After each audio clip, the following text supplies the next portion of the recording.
What you just witnessed was a glimpse of the wonderful and inspiring work done by AVA.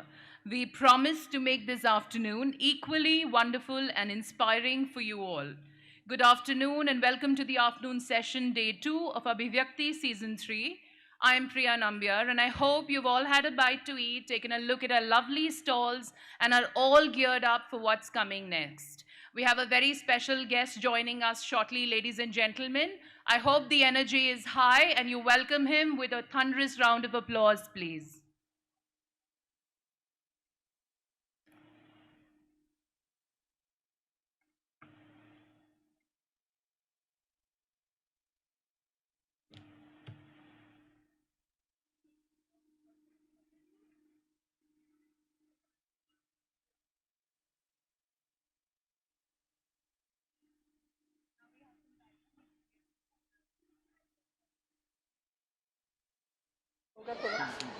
So this was how it was made, and these are all pictures we have taken from people, old pictures. We got them together कि एक आपको दिखा सके सबको. This is the first Sajni shop. Where हम लोग जो चीजें बनाते हैं वो यहाँ पे हम डिस्प्ले करते हैं. So this is Sajni shop. First was in 1990. 91 is Asha School. This is for our special school. We have and it was but the special children's society is like this was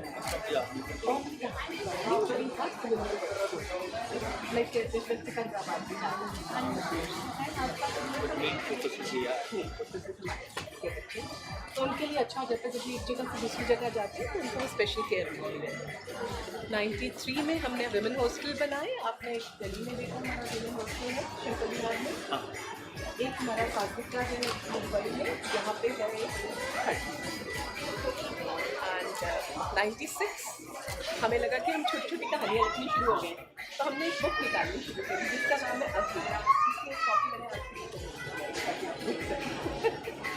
The latest one, there is Prajiti and Robinson. And फिर हमने वीर नारीज के लिए 2002 में वीर नारी committee बनाई. And आज भी काफ़ी वीर नारी हमारे मॉडल में. And we keep अब ये देखिए हमारा इस बार आवाडे का है. ये सब 100 वीर नारी हैं जिनको हमने बुला के परिचय किया उनके लिए वीर नारी. तो हम इनको वीर नारी कहते हैं क्योंकि हम कहते हैं कि उन्होंने अपना सबसे बड़ा बलिदान किया. तो दे आर वीर नारी फॉर अस. ये कैंसर सेल के लिए हमने प्रेरणा एक लॉन्च किया.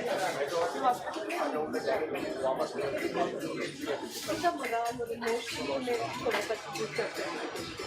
तो ये प्रेरणा सेल की है जिसमें पांडे गए हुए हैं. हम लोग भी विजिट कहते हैं बात जनरली थर्सडे को. तो थर्सडे उनकी कोई सर्जरी नहीं होती तो हम थर्सडे का दिन तक करते हैं. This is Aastha counselling centre. Actually Aastha Hindi की बहुत ज़्यादा मैराइटल डेस्कॉर्ड और ये केसेस हमारे पास सब होते हैं. इमोशनली मॉरली बहुत बच्चे आजकल परेशान हो रहे हैं इमोशनली. हम इसके लिए ले सकते हैं आस्था काउंसलिंग. इसलिए अब हमने बच्चों की भी काउंसलिंग शुरू कर दी है जो करियर के लिए जा रहे हैं कि उनको किस तरीके से कैसे चूज करें. तो this is a very nice beginning.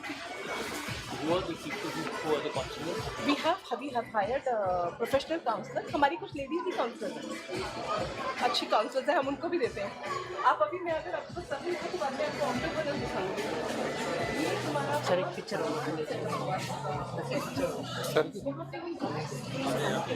सब सिखाते हैं. अब ये हर जगह हमने छोटा छोटा हर शॉप खोलते हैं. फिर हमारी लेडीज भी आ रही है और फिर हमने सबसे तो सेल्फ सस्टेन बनाने की कोशिश करेंगे. दिस इज हमारी शॉप्स है all over India including service and शिक्षा. अभी हमारे प्रोग्राम में बच्चों को बाकी स्कूल में जाके ये हमारा एक सेना जल प्रोजेक्ट है जो हमने अपना दिल्ली में एक सेना जल शुरू कराया है. उसकी कॉस्ट भी कम है और हमारे काफ़ी इफेक्टिव है. We wanted everybody to have feel of Ava before they enter the Ava lake. If you enter the website launch करी थी 2 बार, तो तब तक हम नहीं थे टेक्नोलॉजी के तरफ, बस उनके समय के साथ बहुत बदल रहा है।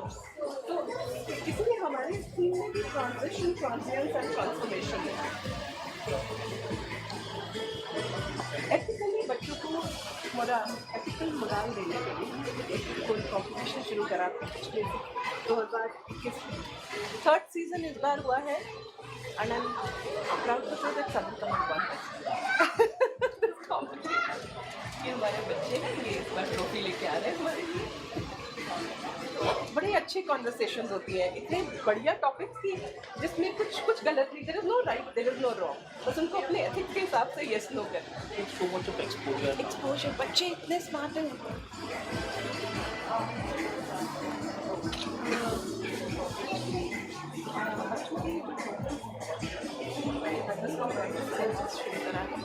जहाँ पे हम उनको अर्ली एज में कैच कर रहे हैं, बिलो 3 to 4 ईयर, इसका सारे पेडियाट्रिशियंस होते हैं कि कमांड हॉस्पिटल्स में भी हमारे Medical problem or medical problem. हाँ, सो अगर जैसे ESD हमको ऑटिज्म है, तो यहाँ पे स्पीच थेरेपी है, हियरिंग इम्पेयरमेंट है, उनके लिए बच्चों को बड़ी जल्दी हम पकड़ते हैं, जल्दी उम्र में पढ़ लो तो फिर आप तो हम इसीलिए इसका नाम है अर्ली इंटरवेंशन प्रयास से लो।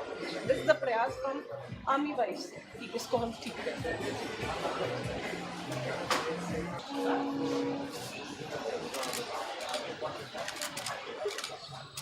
Thank you.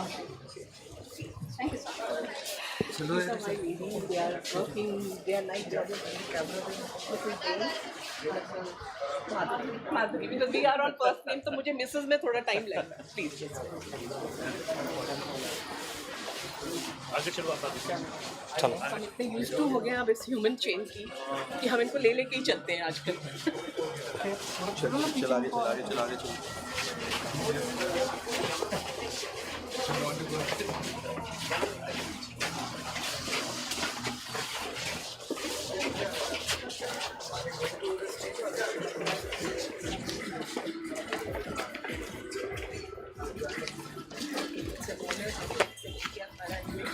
because the invitation was just so much of warm.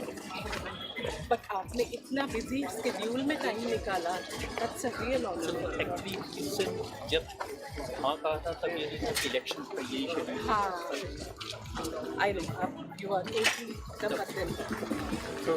Sir ji, sir बहुत बड़ा सौदा देगा आपसे मिलना। Thank you sir. एक फोटो लेंगे।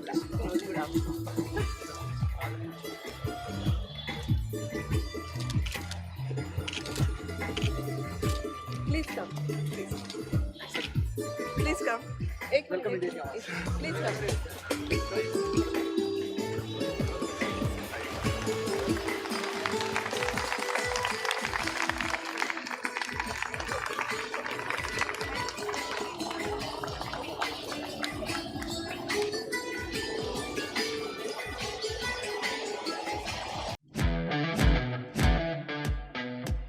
Rajat Sharma, a legendary figure in the world of media, is best known for hosting the immensely popular, iconic show, Aapki Adalat. नमस्कार, आपकी अदालत में आपका स्वागत है। Which has captured the hearts of audiences worldwide for an astounding 30 years. Rajat Sharma, the man who wields his questions like a magic wand. अगर कभी अडानी का बलून फटा तो सारे बैंक बर्बाद हो जाएंगे। Interacted with renowned personalities from both India and around the globe with an infectious smile. His courtroom has witnessed the interrogation of celebrities from every walk of life. A tradition that continues to captivate audiences to this day. The global popularity of Aapki Adalat and its host Rajat Sharma is reflected in his world #1 position among TV news personalities on Twitter with an astounding 10.8 million followers. Rajat Sharma is a masterful interrogator who takes you on a journey like no other. He has dared to question over 1,000 prominent personalities. from esteemed political leaders to dazzling film stars and renowned celebrities, his relentless pursuit of truth knows no bounds. Bharatiya Janata party और नरेंद्र मोदी की publicity पर 10,000 करोड़ रुपए खर्च किए गए। जितनी भी मोदी की जांच करनी है तो तत्काल कर ले, मुझे अच्छा लगेगा। With Rajat Sharma at the helm, laughter, tears, and well-kept secrets are all part of the ride. Icons, stars, and figures that ignite controversy. His guest list is an endless roster of noteworthy individuals. Aapki Adalat was already a nationwide sensation when Rajat Sharma took the helm in 1993. Over the years, it has garnered even more fame and name. With luminaries like President Pranab Mukherjee and Prime Minister Narendra Modi gracing its stage on the show's 21st anniversary. मैं रजत जी को बहुत सालों से जानता हूँ। ये interview करने का एक अपना तरीका है उनका, और 21 साल तक एक ही प्रकार की चीज सस्टेन करना ये सरल काम नहीं है, और उन्होंने इसे किया। Notably, it was on this platform that all three Khan superstars, Salman, Shah Rukh and Amir Khan, appeared together for the first time on national television. The impact of Aapki Adalat is undeniable. Icons like Swami Ramdev and Shah Rukh Khan openly acknowledge how the show played a pivotal role in their rise to stardom. मेरा जिंदगी का सबसे पहला बड़ा TV का interview actually आपकी अदालत में हुआ था, जिसकी वजह से मुझे लगता है जिस मुकाम पर मैं पहुंचा हूं उसमें बहुत मदद मिली थी। मैं आपको बहुत बहुत धन्यवाद और थैंक यू कहना चाहता हूं कि आपने मुझे इतना बड़ा स्टार बनाया। Former President of India, Pranab Mukherjee, urged him not to change his role. This program has manifested the strength of our democracy. And please do not change your role to be the public prosecutor of the people of India.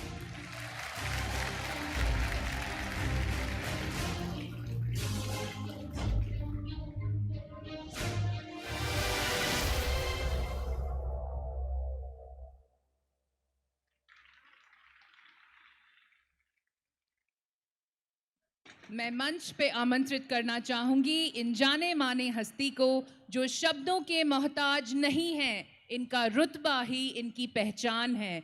A name synonymous with the word Adalat. Ladies and gentlemen, please put your hands together to welcome our guest, Mr. Rajat Sharma, an inspiration to every Indian.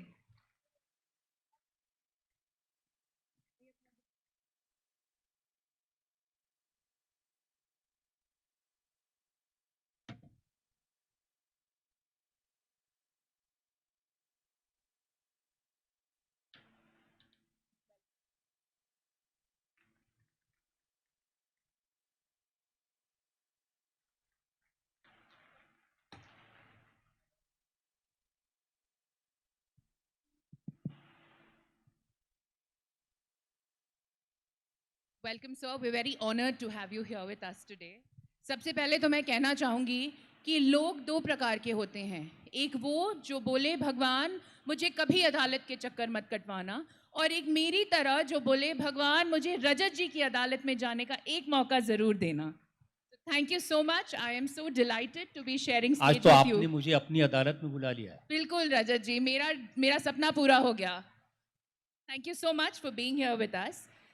Sir, I want to ask you, you are looked up to by people because you've had a very humble beginning and you've managed to build a very strong brand. So if you can please share with all our audience today your journey, your life's journey, how you went about inspiring all of us. मेरी ज़िंदगी जहाँ से शुरू हुई और आज भी उतनी सेक्सी नहीं है जैसी अभी अभी आपने पर्दे पर देखी है।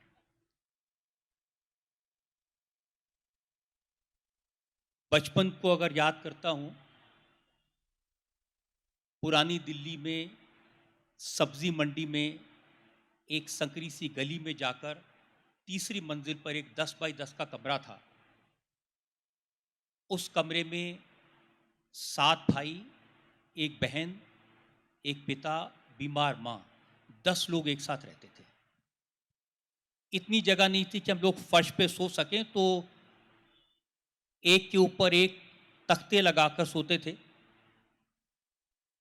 घर में बिजली नहीं थी, तो पास के रेलवे स्टेशन पर मैं रात को पढ़ने के लिए जाता था। घर में पानी नहीं था, तो गरीब में गली के नुक्कड़ पे एक नल था, वहाँ जाके हम लोग नहाते थे और एक बाल्टी माँ के लिए और एक बाल्टी बहन के लिए ले आते थे, जो उसी कमरे में एक फटी हुई साड़ी टांग के उसके पीछे वो नहा लेती थी। खाने को कभी मिलता था, कभी नहीं मिलता था। वो ज़माना था जब अमेरिका से गरीबों के लिए पाउडर के मिल्क के डिब्बे आया करते थे, पुराने लोग शायद याद होगा। तो लाइन में लग के वो डिब्बे ले लेते थे और कई कई दिन तक वो दूध पी करके काम चलता था। लेकिन ऐसी परिस्थितियों में भी जो हमारे फादर थे, बाबूजी थे, वो हिम्मत देते थे, वो लड़ना सिखाते थे। एक घटना है जिसकी वजह से आपने कहा कि ब्रांड बने, यहाँ पहुँचे। हमारे घर में तो चूंकि बिजली नहीं थी, तो टीवी और रेडियो होने का सवाल ही नहीं पैदा होता था। पड़ोस के घर में हम लोग टीवी देखने जाया करते थे, और उस ज़माने में जो दूरदर्शन था, एक सिर्फ टीवी चैनल, उस पर फिल्म आती थी। आधी सैटरडे को दिखाते थे और बाकी संडे को। उसके अलावा आपको याद होगा चित्रहार एक प्रोग्राम लोग देखने जाते थे। तो सैटरडे को आधी फिल्म देखने गए, और जब संडे को मैं गया तो उन्होंने दरवाज़ा बंद कर लिया। 8-9 साल की उम्र थी। दुख हुआ, घर वापस आ गया, आंख में आंसू थे। बाबूजी ने पूछा कि क्या हुआ, क्यों रोते हो? तो मैंने कहा कि शहीद भगत सिंह की फिल्म देखने गए थे, आधी देखी थी, अब बाकी नहीं देख पाए। उन्होंने दरवाज़ा बंद कर लिया, खोला नहीं दरवाज़ा। तो बाबूजी ने कहा कि किसी दूसरे के घर में किसी तीसरे को टीवी पर देखने जाते हो, अगर दम है तो ऐसा करो कि तुम टीवी पर आओ और लोग तुम्हें देखें। ये एक शुरुआत थी, और ऐसे ही संघर्ष से चलते चलते यहाँ तक पहुँचा हूँ। We're so happy, sir. It's such a humble beginning, and yet, you know, we are here with you today. आपकी अदालत, जैसे हमने देखा, is the longest running show in the country. It has been a show that I grew up watching with my family, and it's amazing to be sitting with you here today. I just want to know, how did the idea, ये आपकी अदालत का idea, how did it come about, sir? अब तो करीब 30 साल हो गए इस घटना को। मैं मुंबई में एक अखबार में, डेली न्यूज़पेपर में एडिटर था, और सुभाष चंद्रा ने उस समय जी टीवी लॉन्च किया था अक्टूबर में। और जी टीवी आप जानते हैं, वो चैनल था जो पहला सैटेलाइट टीवी इंडिया में आया था, जिसके प्रोग्राम्स होते थे जंगली तूफान, टायर पंचर, सांप सीढ़ी। हम लोग एक फ़्लाइट में दिल्ली से मुंबई जा रहे थे, और गुलशन ग्रोवर जो फिल्म स्टार है, वो मेरे साथ कॉलेज में पढ़ते थे, मेरे साथ बैठे हुए थे। तो उन्होंने सुभाष चंद्रा की तरफ इशारा करके कहा, इनकी फ्रेंच पे दाढ़ी थी, तो उसने कहा, यार इसको, ये दाढ़ी को जानता है तू? तो मैंने कहा, हाँ मैं जानता हूँ, ये एसएल वर्ल्ड चलाते हैं, कई बार मेरे पास आते हैं अपनी पब्लिसिटी के लिए। तो उसने कहा कि इसने एक चैनल शुरू किया है, अगर उसमें मेरा इंटरव्यू आ जाए तो मुझे फ़ायदा होगा, और फ़ायदा ये होगा कि मेरी फीस बढ़ जाएगी, वैल्यू बढ़ जाएगी। तो मेरे अंदर एडिटर वाली एरोगेंस थी। मैंने कहा, अरे क्या बात है, 1 मिनट अभी इसको कहता हूँ, क्या ऐसी क्या बात है। उस ज़माने में जो पुराने लोग जानते हैं कि जो इम्पोर्टेंट लोग होते थे, वो जाके हवाई जहाज़ की आइल में खड़े हो जाते थे, और वहाँ बहुत बहुत देर तक चर्चा चलती रहती थी। तो रमेश चौहान, जो कि पार्ले के ओनर थे, सुभाष चंद्रा और मैं वहाँ खड़े होकर बातें करने लगे। और फिर मैंने कहा, सुभाष जी, ये हमारा दोस्त है गुलशन, इसका इंटरव्यू करो। तो उन्होंने कहा, अरे भाई कौन इंटरव्यू करेगा, मैं तो बिजनेसमैन आदमी हूँ, आप इसका इंटरव्यू करो। तो मुझे थोड़ा इंसल्टिंग लगा कि मैं गुलशन ग्रोवर का इंटरव्यू करूँ, मैं इतना बड़ा एडिटर अखबार का। तो मैंने उनको कहना शुरू किया कि सुभाष जी, 2 लोग बैठ के बात करेंगे तो कौन देखेगा? तो रमेश चौहान ने पूछा, फिर क्या करें? मैंने कहा, एक अदालत लगाओ, बड़ी बड़ी पर्सनैलिटीज़ को कटघरे में बैठाओ, बड़े बड़े नेताओं को वहाँ बिठाओ, उनको जूते मारो, पब्लिक के सामने उनको अकाउंटेबल बनाओ, तब देखो मज़ा आएगा। ये बात हमने की थी, ख़त्म हो गई। फिर कुछ दिन बाद सुभाष जी ने मुझे फ़ोन किया, उन्होंने कहा कि आपका जो वो आइडिया था, मैंने कहा कौन सा आइडिया? बोले वो जो प्रोग्राम का। मैंने कहा कौन सा प्रोग्राम?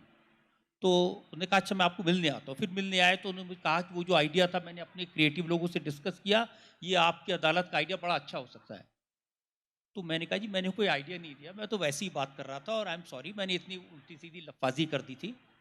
लेकिन वो परसू करते रहे 2-3 बार और फिर फाइनली आई गिव इन, और 12 फरवरी 1993 को पहला आपकी अदालत रिकॉर्ड हुआ लालू यादव के साथ, और उसके बाद then it became history. We're so glad you came up with the idea, sir, because it's an amazing show to watch. हम देखते हैं सर, मूवीज़ में देखते हैं हम, कोर्ट में इतना ड्रामा होता है कोर्ट रूम में, बट आपका कोर्ट रूम इतना काम और कंपोज्ड आप कैसे रहते हैं? ये थोड़ा आई थिंक हम सब जानना चाहते हैं।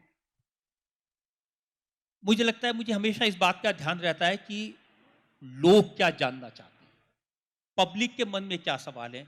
जो पर्सनैलिटीज़ आती हैं, मैं as a journalist, as an editor, मेरे दिमाग में अलग तरह के सवाल हो सकते हैं, लेकिन जो आप लोग जानना चाहेंगे, जो ऑडियंसेस जानना चाहेंगे, वो बिल्कुल अलग होते हैं। तो मैं कोशिश करता हूँ वो पूछूँ, और फिर मेरा स्वभाव भी ऐसा है कि बहुत जल्दी गुस्सा नहीं आता है, और शो में मैं कोशिश करता हूँ कि मुस्कुरा के सवाल पूछें, किसी को इंसल्ट ना करें, सामने वालों को अपनी बात कहने का पूरा मौका दें।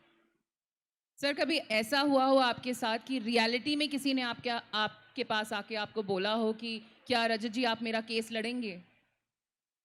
हाँ, 1-2 बार ऐसे हुआ है। मुझे तो सीधा नहीं कहा, मेरी वाइफ को लोगों ने अप्रोच किया कि उनसे कह दीजिए मेरा केस लड़ें। My daughter who is now a lawyer, Oh, lovely. so she says there are times people ask her in the court, can your father fight our court, my case? So she says, I keep telling them he's not a lawyer.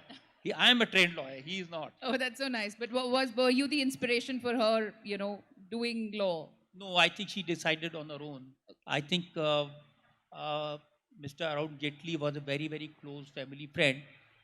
Watching him doing so well in this profession, probably she thought of it. That's lovely, sir. Sir, आपके अभी तक के सबसे favourite guest कौन रहे हैं show पे?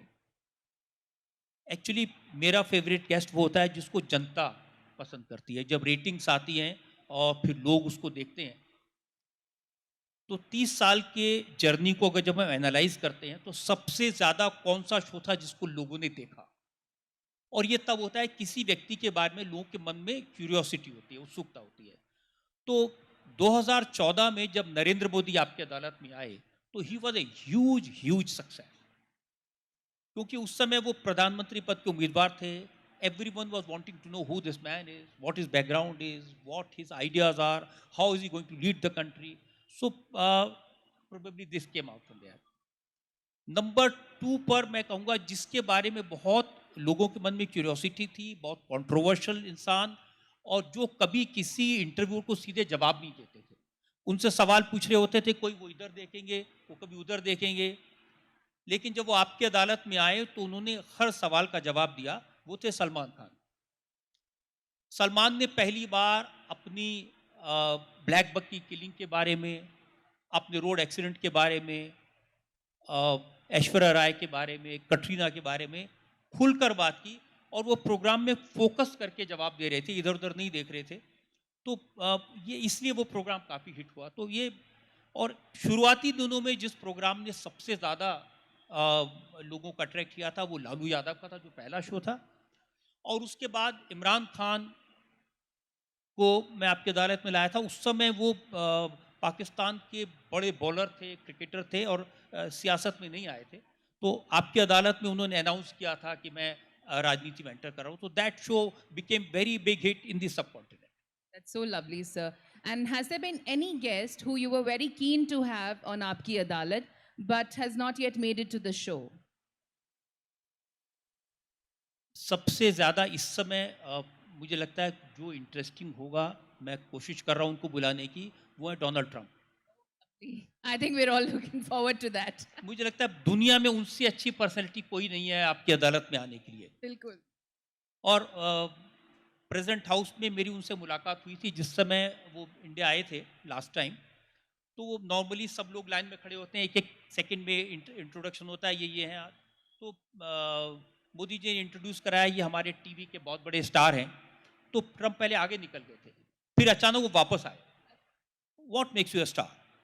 तो मैंने कहा I do a show, what show? I said this show is called People's Court. I make people sit in the dock and accuse them. तो वहाँ जो लोग खड़े थे वो देख रहे थे ये क्या दोनों बातें कर रहे हैं. So he asked me, have you put this man? And Modi ji ने इशारा कर, have you put this man in the dock? I said twice. So he said, who's your next target? I said you. So he laughed and he said, okay, definitely. So 3-4 minute ये conversation हुआ था. Probably now if he contests again, I'll try to get him. That's lovely. We're looking forward to that, sir. I'm sure you're going to have a lot of viewers for that show. Sir, our audience today is largely women. So let me ask you, who has been your favorite lady personality to interview? You've had celebrities, politicians, and was that any different from interviewing the men? My wife, who directs the show Yes. for last 30 years, she tells me that any woman, any lady who comes to your show becomes your favorite. And she also says you are very soft to them. कई बार ऐसे embarrassing moment हुए हैं और वो unfortunately women के साथ हुए हैं. मुंह से कभी ऐसी बात निकल जाती है फिर बाद में मैं बहुत embarrassed फील करता हूँ. रेणुका चौधरी उस समय कांग्रेस की सरकार थी, मिनिस्टर थी, उनसे मैं सवाल पूछ रहा था तो मैंने उनसे पूछा कि I was wanting to say that कि आपके हस्बैंड आपके काम में इंटरफेयर करते हैं, मिनिस्टर के काम में. तो उन्होंने कहा एक मिनट रुकिए रजत जी, आपकी शादी हो गई? तो मेरे मुंह से निकला आपका इरादा क्या है? So this became Uma Bharti when she came for Aapki Adalat. तो मेरे मुंह से एक सवाल निकला, आपको जब लोग सेक्सी सन्यासीन कहते हैं आपको कैसा लगता है? तो वो काफ़ी बाद में मुझे लगा नहीं इतना नहीं पूछना चाहिए था, थोड़ा एम्बेरसमेंट भी हुआ. तो कई बार ऐसे निकलते हैं. But yes, all the women who have come on to the show, they have been very bold, very communicative. चाहे वो हेमा मालिनी हो, रिसेंटली स्मृति ईरानी हो, they have really come out very well. Did you notice any difference, sir, while you were interviewing the women and the men? I mean, was there any difference, or I'm a little once careful. they're I'm a little careful, very careful and very respectful.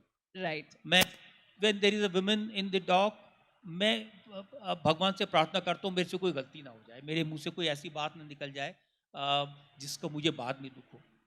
Ji. Sir, हमने अभी video में भी देखा, Shri Pranab Mukherjee said, you're India's public prosecutor of India, or in other words, the जनता के lawyer. How does it feel knowing the kind of impact your show has had on the people? मुझे अच्छा लगता है. मुझे इस शो ने स्टार बना दिया, इस शो ने इतना पब्लिक का सपोर्ट दिया, इतना प्यार दिया, मुझे अच्छा लगता है. मैं कभी ये नहीं कहता कि भाई मैं बड़ा परेशान हूँ, मैं सड़क पे खड़े होकर गोलगप्पे नहीं खा सकता, मैं लोगों के बीच में नहीं जा सकता. हाँ, नहीं जा सकता. I like this life. What I am today is because people have made it. It is their gift.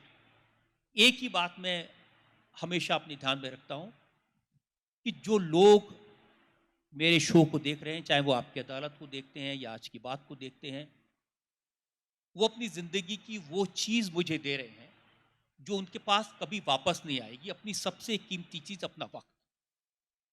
जो लोग अपना वक्त, अपना टाइम मुझे दे रहे हैं, तो मेरी कोशिश ये होनी चाहिए कि उनके वक्त के एक एक क्षण का, एक एक सेकंड का, एक एक मोमेंट का बेहतर यूटिलाइजेशन हो, मैं उनका टाइम वेस्ट ना करूं. This is what I try to do. That is so nice of you, sir. I want to ask you, Rajat ji, आप chairman and editor in chief हैं India TV के. If you can share with us some details of the journey of India TV, please. बहुत साल तक आपकी अदालत चल रहा था. ये पहले जी टीवी पर था, फिर बाद में स्टार टीवी पर था, और स्टार पर एक रात को आज की बात नाम से शो किया था, और स्टार एंटरटेनमेंट चैनल था. My daughter was studying in boarding school in Mussoorie. तो after seeing them off, I was coming back, I was on a train. दो बहुत बूढ़े लोग थे, ओल्ड पीपल थे. उन्होंने कहा कि बेटा हम तेरा शो देखते हैं, पता है हम फ्रीडम फाइटर हैं, हमने आज़ादी की लड़ाई लड़ी है. तो मैंने कहा अच्छा, नमस्ते, बहुत अच्छी बात है. तो उन्होंने कहा कि कुछ करो भाई, देश को बहुत ज़रूरत है। तो मैंने कहा मैं और क्या करूँगा साहब, एक ये शो आज की बात रोज़ करता हूँ, फिर आपकी अदालत करता हूँ, अब इससे ज़्यादा और क्या करूँगा। तो मैंने देखा वो जो ओल्डर ऑफ द टू, उसके यहाँ से टीयर रोल किया, आँख से आंसू। तो मैंने पूछा मैंने कोई गलत बात कह दी? तो जो जूनियर वाला था उसने कहा कि ये रोज़ रात को तुम्हारा शो 11:30 बजे आता है रात को, ये 11:15 बजे का अलार्म लगा के उठता है, 11:30 से 12:30 तक तुम्हारा शो देखता है, उसके बाद आधा घंटा मेरी जान खाता है, रोज़ कहता है कि देखना एक दिन ये आदमी कुछ करेगा, और आज आपने कह दिया आप कुछ नहीं करेंगे। वो बात सुन के कई दिन तक मैं सो नहीं पाया, नींद नहीं आई, क्या करें क्या करें। और फिर उस थॉट में से हमने सोचा कि एक ऐसा चैनल करें जो लोगों की आवाज़ बने, लोगों की बात पहुंचाए, इसीलिए हमने इसका नाम इंडिया टीवी रखा। Very nice sir. सर जैसे हम देखते हैं the new age is now digital, ये हम सब बोलते हैं। How do you think it is impacted the television industry? So we have social media and देखिए all of मैं that. डिजिटल के बारे में बड़ा साफ साफ एक बात कहता हूँ। शुरुआती दौर में आज के 10 साल पहले digital was really an attraction, और लोग डिजिटल मीडियम से दो चीज़ें होती हैं, एक तो आप में से कोई भी अपनी बात को एक्सप्रेस करने के लिए प्लेटफॉर्म मिल जाता है, और दूसरा ये बड़ी तेज़ी से लोगों तक पहुंचता है। इट हैज़ नो टाइमिंग का, वक्त का, आप कहीं भी बैठे हुए डिजिटल मीडिया से इंफॉर्मेशन हासिल कर सकते हैं, बड़ी अच्छी चीज़ थी। लेकिन पिछले 10 साल में आज it is a situation which is reversed. आज डिजिटल मीडिया में ज़्यादातर लोगों ने अपनी क्रेडिबिलिटी खो दी है। आज हम डिजिटल मीडिया पर कुछ देखते हैं तो ब्रॉडकास्टर से या न्यूज़पेपर वाले से पूछते हैं कि यार क्या ये ठीक है। हर रोज़ मुझे सैकड़ों मैसेज आते हैं कि सर व्हाट्सएप पर ये न्यूज़ आई है, क्या ये ठीक है?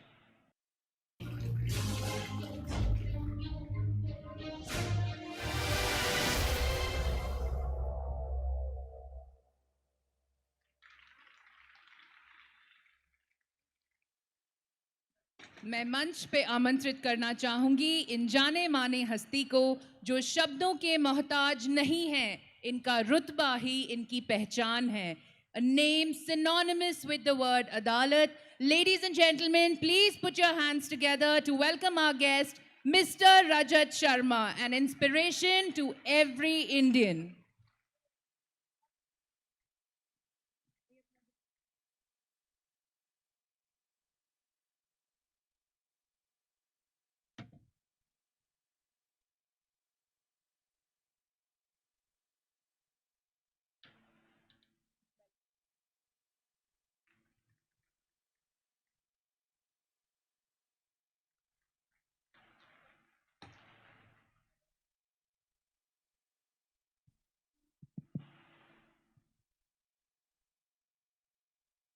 Welcome, sir. We're very honored to have you here with us today. सबसे पहले तो मैं कहना चाहूँगी कि लोग दो प्रकार के होते हैं। एक वो जो बोले भगवान मुझे कभी अदालत के चक्कर मत कटवाना, और एक मेरी तरह जो बोले भगवान मुझे रजत जी की अदालत में जाने का एक मौका ज़रूर देना। Thank you so much. I am so delighted to be sharing आज stage तो with आपने you. मुझे अपनी अदालत में बुला लिया है। बिल्कुल रजत जी, मेरा सपना पूरा हो गया। Thank you so much for being here with us. Sir, I want to ask you, you are looked up to by people because you've had a very humble beginning and you've managed to build a very strong brand. So if you can please share with all our audience today your journey, your life's journey, how you went about inspiring all of us.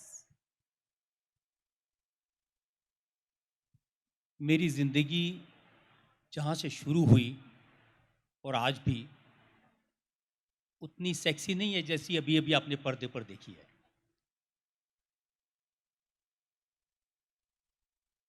बचपन को अगर याद करता हूँ, पुरानी दिल्ली में सब्जी मंडी में एक संकरी सी गली में जाकर तीसरी मंजिल पर एक 10 बाई 10 का कमरा था। उस कमरे में 7 भाई, एक बहन, एक पिता, बीमार माँ, 10 लोग एक साथ रहते थे। इतनी जगह नहीं थी कि हम लोग फर्श पे सो सकें, तो एक के ऊपर एक तख्ते लगाकर सोते थे। घर में बिजली नहीं थी, तो पास के रेलवे स्टेशन पर मैं रात को पढ़ने के लिए जाता था।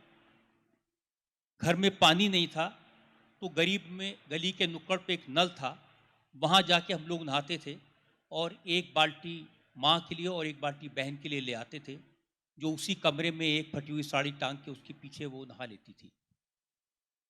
खाने को कभी मिलता था, कभी नहीं मिलता था। वो ज़माना था जब अमेरिका से गरीबों के लिए पाउडर के मिल्क के डिब्बे आया करते थे, पुराने लोग शायद याद होगा।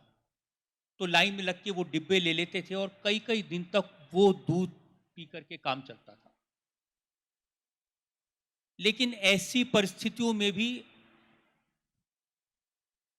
जो हमारे फादर थे, बाबूजी थे, वो हिम्मत देते थे, वो लड़ना सिखाते थे। एक घटना है जिसकी वजह से आपने कहा कि ब्रांड बने, यहाँ पहुँचे। हमारे घर में तो चूंकि बिजली नहीं थी तो टीवी और रेडियो होने का सवाल ही नहीं पैदा होता था। पड़ोस के घर में हम लोग टीवी देखने जाया करते थे और उस ज़माने में जो दूरदर्शन था एक सिर्फ टीवी चैनल, उस पर फिल्म आती थी, आधी सैटरडे को दिखाते थे और बाकी संडे को। उसके अलावा आपको याद होगा चित्रहार एक प्रोग्राम लोग देखने जाते थे। तो सैटरडे को आधी फिल्म देखने गए और जब संडे को मैं गया तो उन्होंने दरवाज़ा बंद कर लिया। 8-9 साल की उम्र थी, दुख हुआ, घर वापस आ गया, आंख में आंसू थे। बाबूजी ने पूछा कि क्या हुआ, क्यों रोते हो? तो मैंने कहा कि शहीद भगत सिंह की फिल्म देखने गए थे, आधी देखी थी, अब बाकी नहीं देख पाए। उन्होंने दरवाज़ा बंद कर लिया, खोला नहीं दरवाज़ा। तो बाबूजी ने कहा कि किसी दूसरे के घर में किसी तीसरे को टीवी पर देखने जाते हो, अगर दम है तो ऐसा करो कि तुम टीवी पर आओ और लोग तुम्हें देखें। ये एक शुरुआत थी और ऐसे ही संघर्ष से चलते चलते यहाँ तक पहुँचा हूँ। We're so happy, sir. It's such a humble beginning, and yet, you know, we are here with you today. आपकी अदालत, जैसे हमने देखा, is the longest running show in the country. It has been a show that I grew up watching with my family, and it's amazing to be sitting with you here today. I just want to know, how did the idea, ये आपकी अदालत का idea, how did it come about, sir? अब तो करीब 30 साल हो गए इस घटना को। मैं मुंबई में एक अखबार में, डेली न्यूज़पेपर में एडिटर था और सुभाष चंद्रा ने उस समय जी टीवी लॉन्च किया था अक्टूबर में। और जी टीवी आप जानते हैं वो चैनल था जो पहला सैटेलाइट टीवी इंडिया में आया था, जिसके प्रोग्राम्स होते थे जंगली तूफान, टायर पंचर, सांप सीढ़ी। हम लोग एक फ़्लाइट में दिल्ली से मुंबई जा रहे थे और गुलशन ग्रोवर जो फिल्म स्टार है वो मेरे साथ कॉलेज में पढ़ते थे, मेरे साथ बैठे हुए थे। तो उन्होंने सुभाष चंद्रा की तरफ इशारा करके कहा, इनकी फ्रेंच का दाढ़ी थी, तो उसने कहा यार इसको, ये दाढ़ी को जानता है तू? तो मैंने कहा हाँ मैं जानता हूँ, ये एसएल वर्ल्ड चलाते हैं, कई बार मेरे पास आते हैं अपनी पब्लिसिटी के लिए। तो उसने कहा कि इसने एक चैनल शुरू किया है, अगर उसमें मेरा इंटरव्यू आ जाए तो मुझे फ़ायदा होगा, और फ़ायदा ये होगा कि मेरी फीस बढ़ जाएगी, वैल्यू बढ़ जाएगी। तो मेरे अंदर एडिटर वाली एरोगेंस थी। मैंने कहा अरे क्या बात है, 1 मिनट अभी इसको कहता हूँ, क्या ऐसी क्या बात है। उस ज़माने में जो पुराने लोग जानते हैं कि जो इम्पोर्टेंट लोग होते थे वो जाके हवाई जहाज़ की आइल में खड़े हो जाते थे और वहाँ बहुत बहुत देर तक चर्चा चलती रहती थी। तो रमेश चौहान जो कि पार्ले के ओनर थे, सुभाष चंद्रा और मैं वहाँ खड़े होकर बातें करने लगे। और फिर मैंने कहा सुभाष जी ये हमारा दोस्त है गुलशन, इसका इंटरव्यू करो। तो उन्होंने कहा भाई कौन इंटरव्यू करेगा, मैं तो बिजनेसमैन आदमी हूँ, आप इसका इंटरव्यू करो। तो मुझे थोड़ा इंसल्टिंग लगा कि मैं गुलशन ग्रोवर का इंटरव्यू करूँ, मैं इतना बड़ा एडिटर अखबार का। तो मैंने उनको कहना शुरू किया कि सुभाष जी 2 लोग बैठ के बात करेंगे तो कौन देखेगा। तो रमेश चौहान ने पूछा फिर क्या करें। मैंने कहा एक अदालत लगाओ, बड़ी बड़ी पर्सनैलिटीज़ को कटघरे में बिठाओ, बड़े बड़े नेताओं को वहाँ बिठाओ, उनको जूते मारो, पब्लिक के सामने उनको अकाउंटेबल बनाओ, तब देखो मज़ा आएगा। ये बात हमने की थी, ख़त्म हो गई। फिर कुछ दिन बाद सुभाष जी ने मुझे फ़ोन किया, उन्होंने कहा आपका जो वो आइडिया था। मैंने कहा कौन सा आइडिया? बोले वो जो प्रोग्राम का। मैंने कहा कौन सा प्रोग्राम? तो उन्होंने कहा अच्छा मैं आपको मिलने आता हूँ। फिर मिलने आए तो उन्होंने मुझे कहा कि वो जो आइडिया था मैंने अपने क्रिएटिव लोगों से डिस्कस किया, ये आपकी अदालत का आइडिया बड़ा अच्छा हो सकता है। तो मैंने कहा जी मैंने कोई आइडिया नहीं दिया, मैं तो वैसे ही बात कर रहा था और आई एम सॉरी, मैंने इतनी उल्टी सीधी लफाजी कर दी थी। लेकिन वो परसू करते रहे 2-3 बार और फिर फाइनली आई गिव इन, और 12 फरवरी 1993 को पहला आपकी अदालत रिकॉर्ड हुआ लालू यादव के साथ, और उसके बाद then it became a history. We're so glad you came up with the idea, sir, because it's an amazing show to watch. You know, हम देखते हैं सर, मूवीज़ में देखते हैं हम, कोर्ट में इतना ड्रामा होता है कोर्ट रूम में, बट आपका कोर्ट रूम इतना काम और कंपोज्ड आप कैसे रहते हैं, ये थोड़ा आई थिंक हम सब जानना चाहते हैं। मुझे लगता है मुझे हमेशा इस बात का ध्यान रहता है कि लोग क्या जानना चाहते हैं, पब्लिक के मन में क्या सवाल है। जो पर्सनैलिटीज़ आती हैं, मैं as a journalist, as an editor, मेरे दिमाग में अलग तरह के सवाल हो सकते हैं, लेकिन जो आप लोग जानना चाहेंगे, जो ऑडियंसेस जानना चाहेंगे, वो बिल्कुल अलग होते हैं। तो मैं कोशिश करता हूँ वो पूछूँ, और फिर मेरा स्वभाव भी ऐसा है कि बहुत जल्दी गुस्सा नहीं आता है, और शो में मैं कोशिश करता हूँ कि मुस्कुरा के सवाल पूछें, किसी को इंसल्ट ना करें, सामने वालों को अपनी बात कहने का पूरा मौका दें। सर, कभी ऐसा हुआ हो आपके साथ कि रियलिटी में किसी ने आपके पास आके आपको बोला हो कि क्या रजत जी आप मेरा केस लड़ेंगे? हाँ, एक दो बार ऐसे हुआ है। मुझे तो सीधा नहीं कहा, मेरी वाइफ को लोगों ने अप्रोच किया कि उनसे कह दीजिए मेरा केस लड़ें। My daughter who is now a lawyer, Oh, lovely. so she says there are times people ask her in the court, can your father fight our court, my case? So she says, I keep telling them he's not a lawyer. I am a trained lawyer. He is not. Oh, that's so nice. But were you the inspiration for her, doing law? No, I think she decided on her own. I think Mr. Arun Jaitley was a very, very close family friend. Watching him doing so well in this profession, probably she thought of it. That's lovely, sir. Sir, आपके अभी तक के सबसे favourite guest कौन रहे हैं show पे?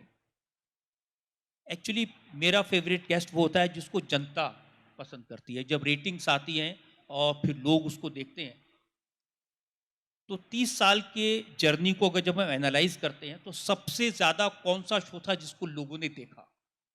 और ये तब होता है किसी व्यक्ति के बारे में लोगों के मन में क्यूरियोसिटी होती है, उत्सुकता होती है। तो 2014 में जब नरेंद्र मोदी आपकी अदालत में आए, तो he was a huge success, क्योंकि उस समय वो प्रधानमंत्री पद के उम्मीदवार थे। Everyone was wanting to know who this man is, what his background is, what his ideas are, how is he going to lead the country. So probably this came out from there. Number 2 पर मैं कहूँगा जिसके बारे में बहुत लोगों के मन में क्यूरियोसिटी थी, बहुत कंट्रोवर्शियल इंसान, और जो कभी किसी इंटरव्यू को सीधे जवाब नहीं देते थे। उनसे सवाल पूछ रहे होते थे, कोई वो इधर देखेंगे, वो कभी उधर देखेंगे, लेकिन जब वो आपकी अदालत में आए तो उन्होंने हर सवाल का जवाब दिया। वो थे सलमान खान। सलमान ने पहली बार अपनी ब्लैक बक की किलिंग के बारे में, अपने रोड एक्सीडेंट के बारे में, ऐश्वर्या राय के बारे में, कटरीना के बारे में खुलकर बात की, और वो प्रोग्राम में फोकस करके जवाब दे रहे थे, इधर उधर नहीं देख रहे थे। तो ये इसलिए वो प्रोग्राम काफ़ी हिट हुआ। तो ये, और शुरुआती दिनों में जिस प्रोग्राम ने सबसे ज़्यादा लोगों को अट्रैक्ट किया था वो लालू यादव का था, जो पहला शो था। और उसके बाद इमरान खान को मैं आपकी अदालत में लाया था। उस समय वो पाकिस्तान के बड़े बॉलर थे, क्रिकेटर थे, और सियासत में नहीं आए थे। तो आपकी अदालत में उन्होंने अनाउंस किया था कि मैं राजनीति में एंटर कर रहा हूँ। तो that show became very big hit in the subcontinent. That's so lovely, sir. And has there been any guest who you were very keen to have on Aapki Adalat but has not yet made it to the show? सबसे ज़्यादा इस समय मुझे लगता है जो interesting होगा, मैं कोशिश कर रहा हूँ उनको बुलाने की, वो है Donald Trump. I think we're all looking forward to that. मुझे लगता है दुनिया में उनसे अच्छी पर्सनैलिटी कोई नहीं है आपकी अदालत में आने के लिए। बिल्कुल। और प्रेजेंट हाउस में मेरी उनसे मुलाकात हुई थी जिस समय वो इंडिया आए थे लास्ट टाइम। तो वो नॉर्मली सब लोग लाइन में खड़े होते हैं, एक एक सेकंड में इंट्रोडक्शन होता है, ये हैं। तो मोदी जी ने इंट्रोड्यूस कराया, ये हमारे टीवी के बहुत बड़े स्टार हैं। तो ट्रंप पहले आगे निकल गए थे, फिर अचानक वो वापस आए। What makes you a star? तो मैंने कहा I do a show. What show? I said this show is called people's court. I make people sit in the dock and accuse them. तो वहाँ जो लोग खड़े थे वो देख रहे थे ये क्या दोनों बातें कर रहे हैं। So he asked me, have you put this man, and Modi ji ने इशारा कर, have you put this man in the dock? I said twice. So he said, who's your next target? I said, you. So he laughed and he said, okay, definitely. So 3-4 minute ये conversation हुआ था. Probably now if he contests again, I'll try to get him. That's lovely. We're looking forward to that, sir. I'm sure you're going to have a lot of viewers for that show. Sir, our audience today is largely women. So let me ask you, who has been your favorite lady personality to interview? You've had celebrities, politicians, and was that any different from interviewing the men? My wife, who directs the show Yes. for last 30 years, she tells me that any woman, any lady who comes to your show becomes your favorite. And she also says you are very soft to them. कई बार ऐसे embarrassing moment हुए हैं और वो unfortunately women के साथ हुए हैं. मुंह से कभी ऐसी बात निकल जाती है फिर बाद में मैं बहुत एम्बेरेस्ड फील करता हूँ. रेणुका चौधरी उस समय कांग्रेस की सरकार थी, मिनिस्टर थी, उनसे मैं सवाल पूछ रहा था तो मैंने उनसे पूछा कि I was wanting to say that कि आपके हस्बैंड आपके काम में इंटरफेयर करते हैं मिनिस्टर के काम में. तो उन्होंने कहा एक मिनट रुकिए रजत जी, आपकी शादी हो गई? तो मेरे मुंह से निकला आपका इरादा क्या है? So this became Uma Bharti when she came for आपकी अदालत. तो मेरे मुंह से एक सवाल निकला, आपको जब लोग सेक्सी सन्यासीन कहते हैं आपको कैसा लगता है? तो वो काफ़ी बाद में मुझे लगा नहीं इतना नहीं पूछना चाहिए था, थोड़ा एम्बेरसमेंट भी हुआ.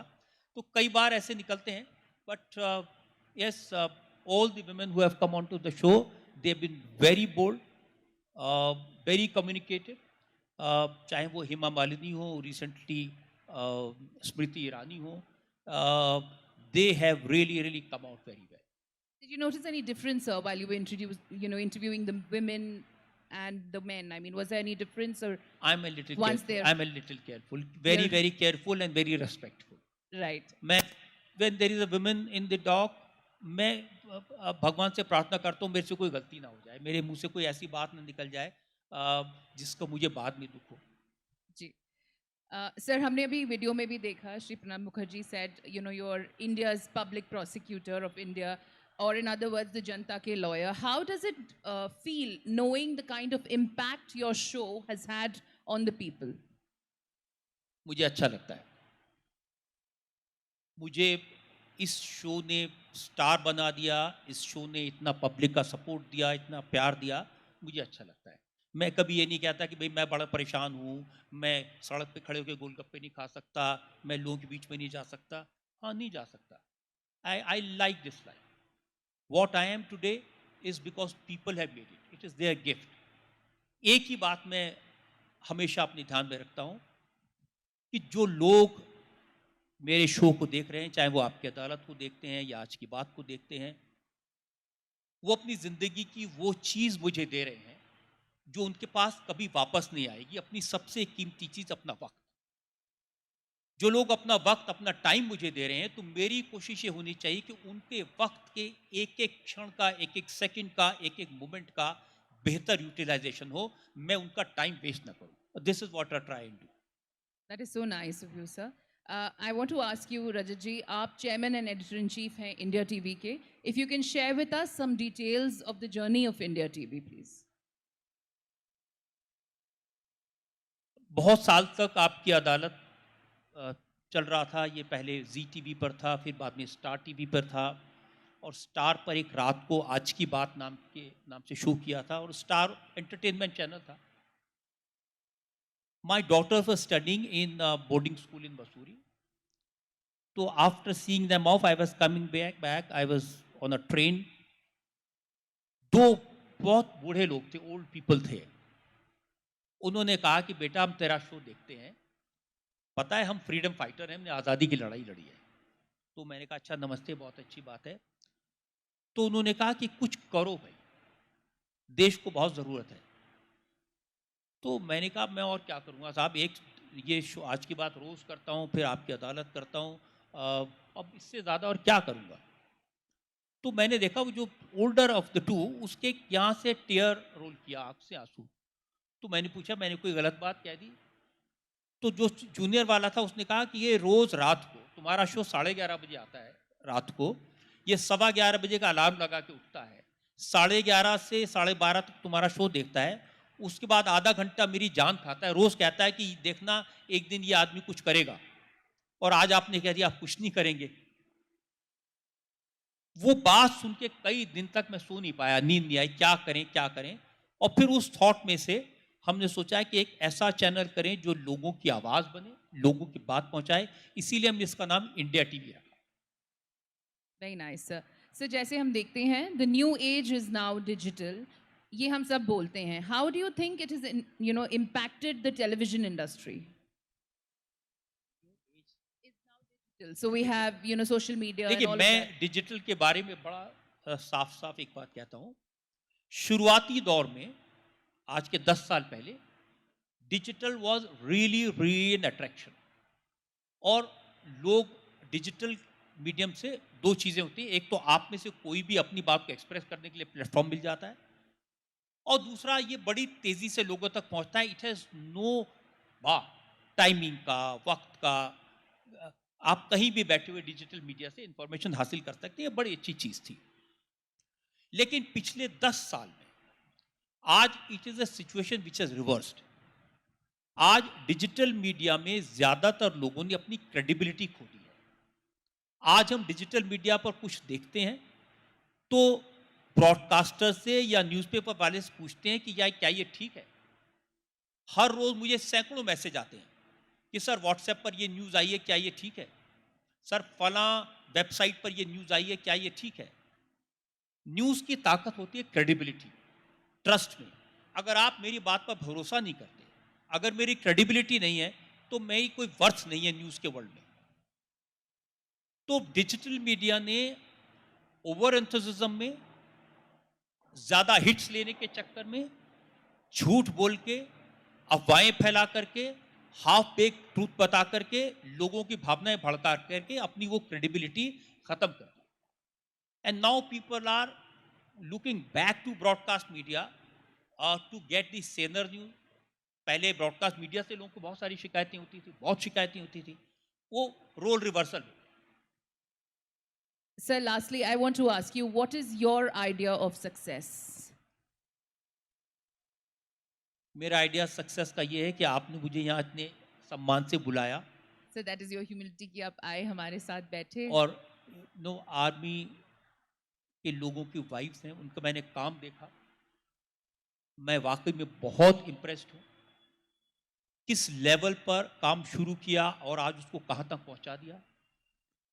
और जो एग्जीबिशन मैंने देखी उससे पता चलता है कि आर्मी वाइफ्स के मन में सिर्फ लोगों का वेलफेयर है, और समाज के ऐसे लोगों का वेलफेयर आपके ध्यान में है जिनको शायद कोई और मदद नहीं करेगा। तो ये बहुत बड़ा टास्क है। आपने मुझे इतना सम्मान दिया, यहाँ बुलाया, मैं इसको सक्सेस मानता हूँ। देश की जनता जो प्यार देती है, मैं उसको सक्सेस मानता हूँ, और यही मेरी ताकत है। Can we have a round of applause, please, for Mr. Rajat Sharma?